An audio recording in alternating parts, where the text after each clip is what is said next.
in the morning when you go to school. Don't forget your books and all you gotta learn the golden rule. The teacher tells you stuff. Bonjour à toutes, bonjour à tous. Voici une nouvelle vidéo sur les films vus récemment par Chris. Donc, je vais essayer un nouveau concept. On va dire un petit peu plus de visuel entre mes avis, mes différentes critiques. Donc, je vais vous présenter 6 films. Il y a des films très récents et des films beaucoup plus anciens. Il y a même un film de 1973, mon année de naissance quand même. Donc je vais commencer d'abord par celui-là justement, où j'ai pas forcément de support vidéo. Et puis, enfin bref, installez-vous tranquillement, vous allez voir, ça va être sympa. J'ai préparé quelque chose, une distribution de films, on va dire, un choix assez hétéroclite, très différent, et avec des choses très sympas. Le premier film que je vais vous présenter, c'est Mon nom et personne, avec l'excellent Terence Hill et Henry Fonda. Donc comme je vous ai dit, hein, c'est un film de 73, un film de Tonino Valeri. En gros, Mon nom et personne. C'est dans l'Amérique après la guerre de sécession, on doit être dans les années 1890-95. C'est un peu la fin de l'époque héroïque, on va dire, de l'Ouest. Et en gros, il y a un jeune pistolero, hein, donc Terence Hill. Et enfin, on va dire que Terence Hill est un jeune aventurier et le pistolero, c'est Henry Fonda, hein, Jacques Beauregard. Et en fait, ils vont s'associer pour lutter contre une bande de tueurs, hein, qui sont au nombre de 150 et qui s'appelle la Horde Sauvage. Donc les musiques sont hyper reconnaissables. Elles sont vraiment géniales. Moi j'adore la musique, hein. C'est Sergio Leone pour la présentation de ce film. Et franchement, moi j'ai adoré. Ça m'a fait un bien fou de revoir ce film que j'avais pas vu depuis des années. Je le cherchais, je l'ai trouvé il y a pas longtemps, donc je suis super content. Je pouvais pas m'empêcher, il fallait que je le voie assez rapidement. Il y a des mis à part que c'est un peu un western spaghetti, mais il y a une morale de fou dans cette histoire. Il y a particulièrement 2 histoires. Pour ceux qui l'ont vu et qui connaissent, celle de l'oiseau qui tombe de son nid, et puis ensuite avec le mec qui tient le on va dire le comment ça s'appelle déjà, le rasoir droit chez le barbier. Mais l'histoire de l'oiseau qui tombe du nid, elle est vraiment énorme. Bref, j'ai vraiment apprécié de revoir ce film. Si vous l'avez pas vu, voyez-le rapidement. Sinon revoyez-le, franchement je l'ai vu étant gamin et du coup forcément j'ai une vision complètement différente de ce film et ça vaut vraiment le coup de revoir des films plus tard, vous voyez.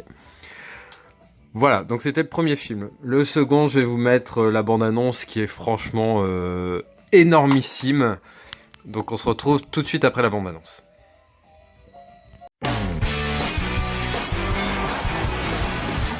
L'entrée? Pourquoi y a plus d'eau? Ils sont dû nous la couper. Aide-moi à enlever ça de ma tête. Sers-toi de la flotte qui est dans les toilettes. Il y a un bronze dedans. Que faire quand on a de gros problèmes d'argent? Si on n'arrive pas à payer le prochain loyer, ils vont nous expulser de l'appart. Il va falloir que tu vendes ton cul. On va faire du porno. Et un bon porno, c'est surtout un titre poétique. Laurence d'Arabit. L'invasion des profanateurs de cul. J'ai trouvé! Stardust. Une histoire romantique. Action. Salut. Je suis chauffeur-livreur. Waouh, cette crème a l'air très lourde. Vous êtes super costaud.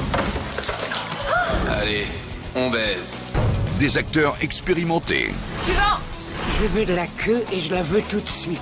J'ai envie que t'attrapes ma tub et que tu te la colles dans le trou de balle. Vous avez une spécialité? Oui. Oh, ça, c'est spécial. Je suis acteur.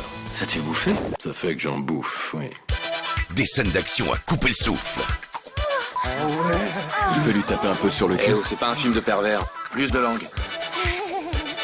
Et surtout, la règle d'or. Tous les rapports doivent rester strictement professionnels. C'est pour le film qu'on le fait.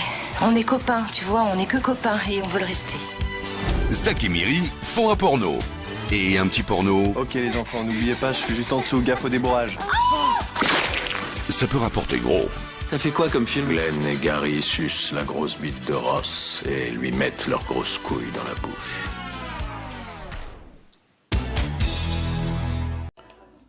Alors franchement, si la bande-annonce vous a pas donné envie de voir ce film, je comprends pas. Moi, franchement, je l'ai vu il y a quelques temps. En fait, c'est en gros, hein, je vous remets le contexte, on va dire. J'ai vu dans une vidéo de Ryan Lee ce film quand il présentait sa collection. J'en avais jamais entendu parler. J'ai trouvé forcément, vous me connaissez, que l'idée était vraiment sympa. J'avais regardé pour l'acheter, il était un peu cher, et je suis tombé dessus dans mon cache peu de temps après. En ce moment, j'ai beaucoup de chance d'ailleurs, vous allez voir, vous allez vous en rendre compte. Et donc, je l'ai regardé assez rapidement parce que j'avais envie de le voir, et franchement, j'ai adoré. Ça va très loin dans l'humour, ça va très loin bon, dans le visuel, je veux dire, on n'est pas choqué par une paire de nichons, une paire de fesses, mais franchement, ça va assez loin. Mais c'est vraiment une comédie délurée. Les mots viennent dans le désordre, enfin les syllabes surtout. Donc c'est un film de 2008 hein, avec l'excellent Seth Rogen et puis la belle Elizabeth Banks. Hein. En gros, bah, c'est des amis d'enfance hein, qui sont colocataires, comme vous avez vu dans la bande-annonce, mais ils ont des soucis financiers, donc pour payer leurs dettes, ils vont tourner un film pornographique amateur. Mais en gros, je spoile pas en disant le truc, hein, on le voit finir assez vite. C'est qu'il y a des sentiments l'un envers l'autre qui vont prendre le dessus sur leur amitié, en fait. Donc voilà, ça c'était Zach et Miri font un porno. Le prochain film que je vais vous présenter, donc là sans support vidéo du tout, ni avant ni après, c'est un film qui m'a fait pareil, j'avais envie de revoir. Hein. Donc c'est La Reine Margot avec Isabelle Adjani, Daniel Auteuil, Jean Ganglade et Vincent Pérez. En gros, l'histoire de La Reine Margot, c'est... Attendez, j'avais noté un truc parce que je veux pas dire de conneries vu que c'est historique, je fais attention. Oui, voilà. Donc c'est Marguerite de Valois, hein, le vrai nom de la reine Margot, qui va être contrainte par sa mère, Catherine de Médicis, je sais pas si on la voit derrière, non on la voit pas, de se marier en fait avec Henri de Navarre, hein, qui est campé par Daniel Auteuil. Donc en gros, Margot c'est une catholique, Henri de Navarre c'est un protestant, et ils veulent unir la France pour la rendre un peu plus forte parce que ces divisions religieuses causent du tort au pays, on va dire. Mais en fait, bah, c'est la nuit de la Saint-Barthélemy qui s'annonce un des plus gros massacres de l'histoire française. Hein, là, vraiment intra-religieux, enfin vraiment dans une même religion, un truc de ouf. Et franchement, historiquement, il est super intéressant ce film, La Reine Margot. J'ai pris pareil beaucoup de plaisir à le voir. Je l'avais vu il y a quelques années. J'étais pas forcément pareil prête à accepter tout ce contexte historique, etc. Et là, ça m'a forcément un peu plus intéressé. Donc c'est très bien. Ensuite, je vous mets un petit extrait d'un film que j'ai adoré revoir, donc je vous le mets tout de suite. Monsieur Frédéric, excusez-moi. Je dois vous rappeler que la réunion a lieu à midi très précisément.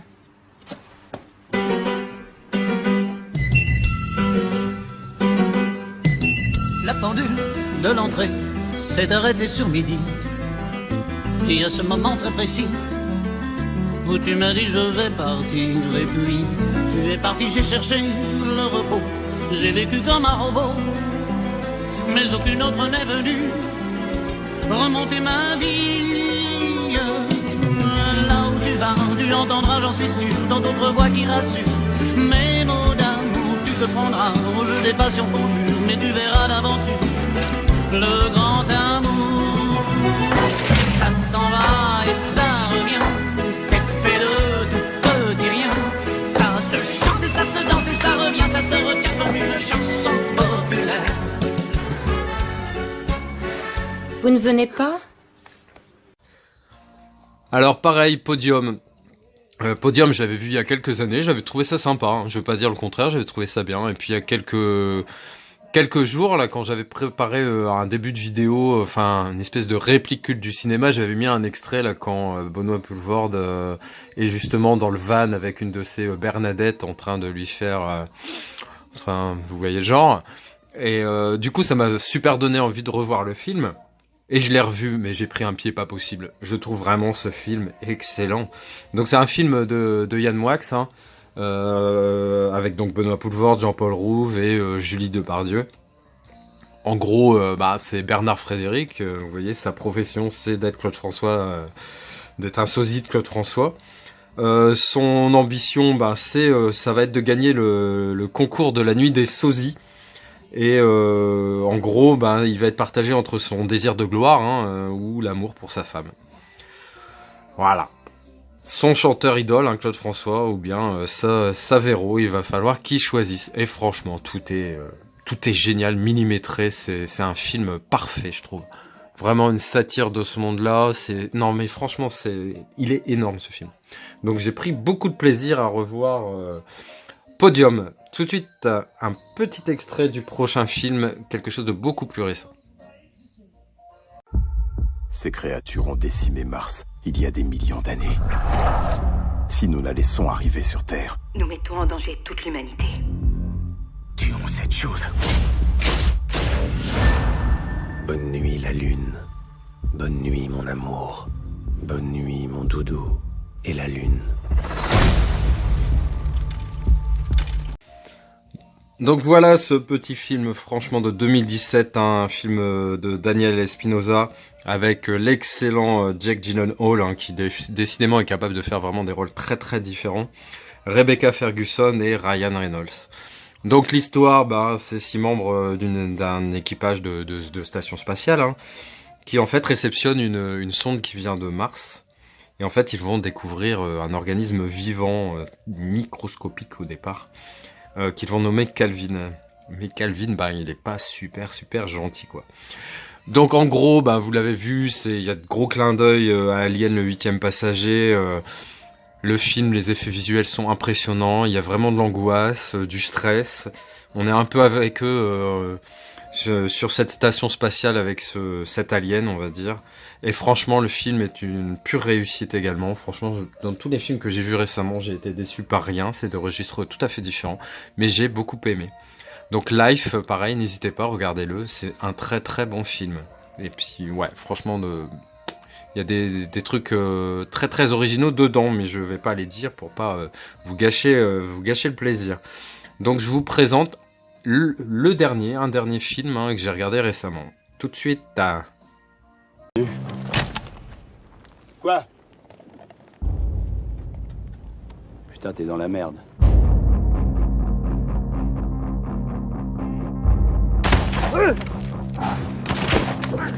Dehors!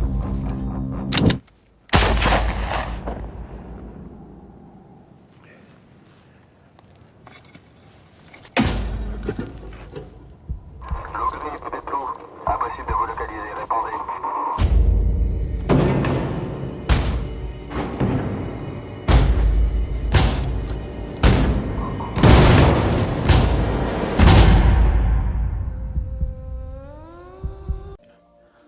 Donc Piégé, un film français de Yannick Saillet de 2014 avec Pascal Elbé et Laurent Lucas.